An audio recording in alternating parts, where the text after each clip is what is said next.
Hi friends, I want to read aloud my piece just published by Counterpunch on the 3rd of May, 2024. And the title is, What Shall We Do with Our Vainglorious Aspirations? And the banner image is Edward Hicks's famous painting, Peaceable Kingdom. I want to start with 2 quotes.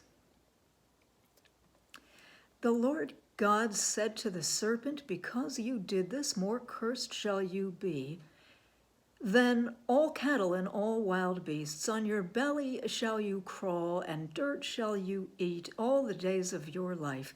I will put enmity between you and the woman, and between your offspring and hers. They shall strike at your head, and you shall strike their heel. And to the woman he said, I will make most severe your pangs in childbirth. In pain shall you bear children, yet your urge shall be for your husband, and he shall rule over you. Genesis 3:14-16. The history of all hitherto existing society is the history of class struggles. Karl Marx and Frederick Engels, Manifesto of the Communist Party, 1848. They told me the story before I knew how to read. The first human beings on earth were bad ancestors.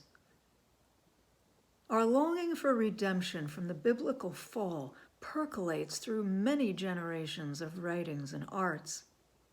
There's Edward Hicks's famous Peaceable Kingdom with its echoes of Isaiah 11:6. The painting is contested artistic territory because of the people in the background. Quote, Hicks idealized the encounter between British colonists and indigenous people, says the Brooklyn Museum, creating fictions of harmony. The Isaiah story itself is riddled with idealized fictions of harmony. Lions and wolves lie down beside goats and lambs, evidently starving to live up to the peaceable ideal, or perhaps God would abolish their carnivorous natures.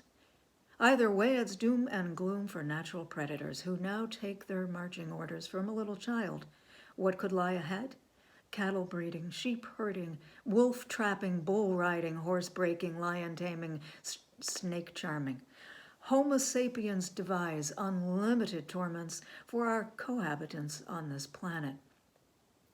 Of course, Aristotle had already taught that some classes of living beings, because of their race, sex, class, or species, are naturally equipped to rule others. Eden's story, with its intersectional layout of hierarchies, lays bare the human propensity to categorize, detach, rank, and oppress, and places it in religious context. Say we took it as a challenge. Say we rose to the occasion. Say we set out to become good human primates who share the planet's finite space with other beings. Say we reassess the notion that a convenience-focused, risk-free Earth is the creation of peace, and that the tamed are better for it. Oh, believe me, my cat runs the house. I can't believe you. And respect for other animal communities is not about letting them run the house. It's about freedom from, not integration into, human society. I know, animal advocacy is complicit in the domestic ideal. We've tried to enhance the standards of pet keeping, hoping to rehabilitate our bad domestication habit. We've tried substituting the word guardian for owner, or companion animal for those whose lives we in fact control. We've been marketing vegan cat food. The lion shall rest with the kid. And when the practice of pet keeping is frankly challenged, we've balked.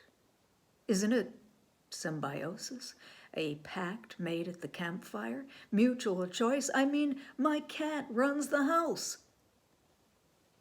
Pets rarely existed outside aristocratic households before the late 18th century, but recently, through the subtle systematic violence of selective breeding, we have refined the purposes for which we produce animals to include amusement, therapy, and protection.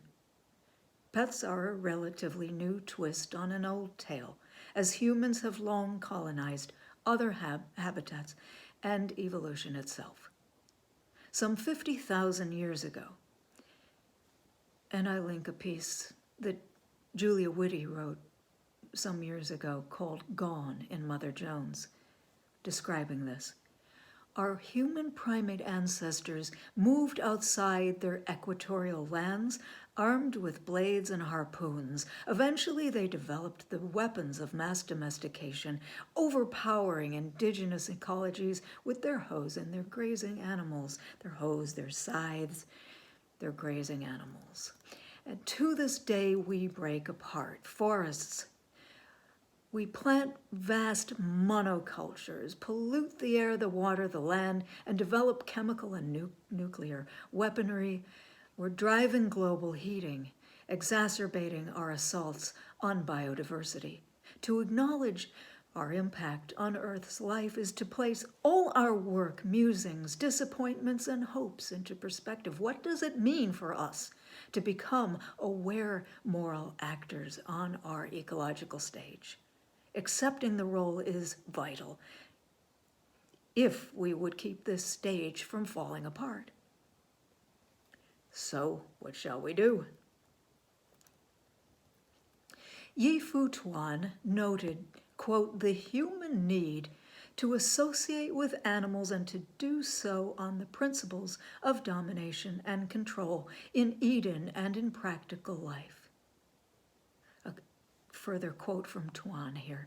The dream that ferocious animals on the approach of man would kneel in docility and thus be a fit companion in a perfect world may be among the most vainglorious of human aspirations.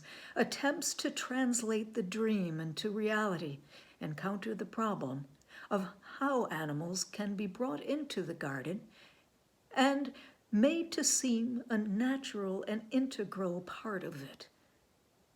End quote. Free-living animals become competitors to subdue and erase. In their place, we produce tame animals that accommodate our desires. Is this peace?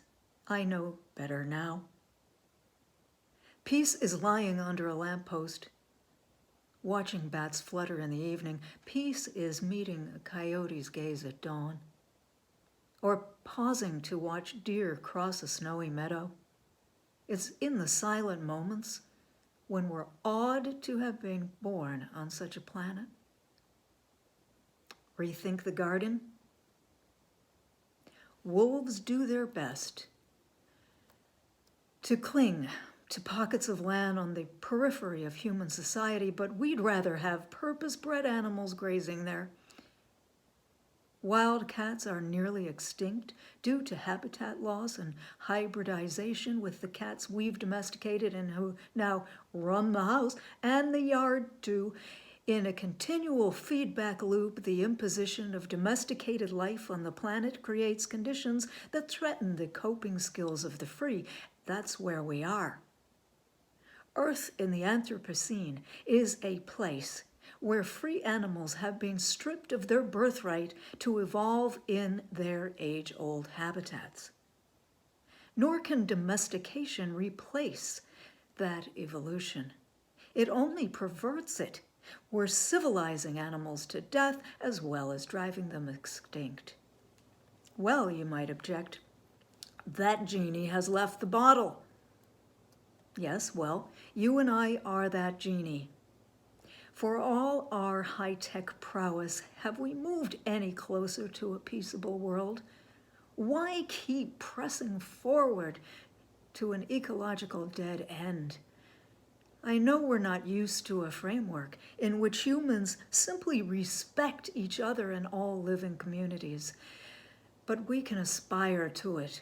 And if somehow we shift the human mindset, and if somehow we survive this time of melting ice caps, storms, droughts, and surging heat, if there's a chance Surely it depends on the human capacity to become respectful members of Earth's great biological community. We might start by taking another look at our fall